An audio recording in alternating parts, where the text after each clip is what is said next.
Hi, everybody. This is Mike Gerdes from the Greater Philadelphia Center for Spiritual Living with Wonder Love Dog Yoga, bringing you another love note. Speaking of love notes, I got a question for you. Who do you love? That's right. I'm talking about who do you love. Now, you might say, oh, I love my parents. I love my spouse. I love my children. I love chocolate. There could be a lot of things that we love. Of course, we love our sweet pets. You might say, I love God. That'd be great. It's important to love God with all our heart and all our might. But you know something? There's somebody that we have a tendency to overlook in our loving. Somebody that we really give what I refer to as short shift to, that we don't really pay much attention to, and we don't really speak very highly of, and that's ourselves. You. Do you love you? Do I love me? While your truth be known, not enough. I think that we could benefit the whole world if we learn to love ourselves more. Because we really can't treat the rest of the world a whole lot better than we're treating ourselves. I mean, we attempt to, but there's a discolored attitude that goes along with it.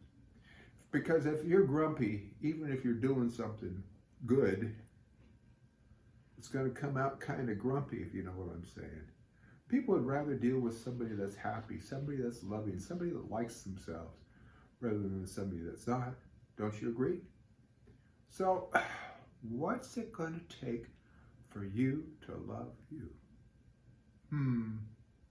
Maybe forgiving ourselves. Wow. We talk about forgiving other folks. How about forgiving ourselves? You know, I have never found anybody that can beat up on me, read me the riot act, denigrate or tear me down as well as I can. I mean, I can beat up with myself so good that I'm like a piece of pulp on the floor. I could do it that well. You know, and I know that a lot of us can do that too, but we must not. Because when we're denigrating ourselves, when we're putting ourselves down, we're putting down God's handiwork. And when you say I am and you follow that with something derogatory, you're actually taking the name I am of God, I am, in vain. That's blasphemy. That's really, I mean, you can say hell all you want. Just don't say I am, and then follow it up with something derogatory about yourself.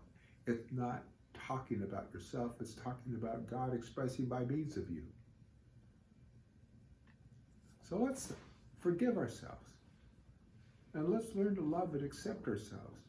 We're all doing the quote-unquote the best we can so that we can express the greater idea of life and love by means of us. And I know that a lot of the feelings we have and a lot of the things that we beat up ourselves for, there's a thought or a need behind those things. Are you beating up on yourself because you feel you're not good enough? Well, why is it that you don't feel good enough? Is this a message you're telling yourself, or is this a message you're picking up from your childhood? I got a clue for you. You're good enough for God. So you damn well are good enough for yourself. Where did we get the idea that we weren't good enough? I want you to use this as an affirmation. I am good enough, and I am loved. I am good enough, and I am loved.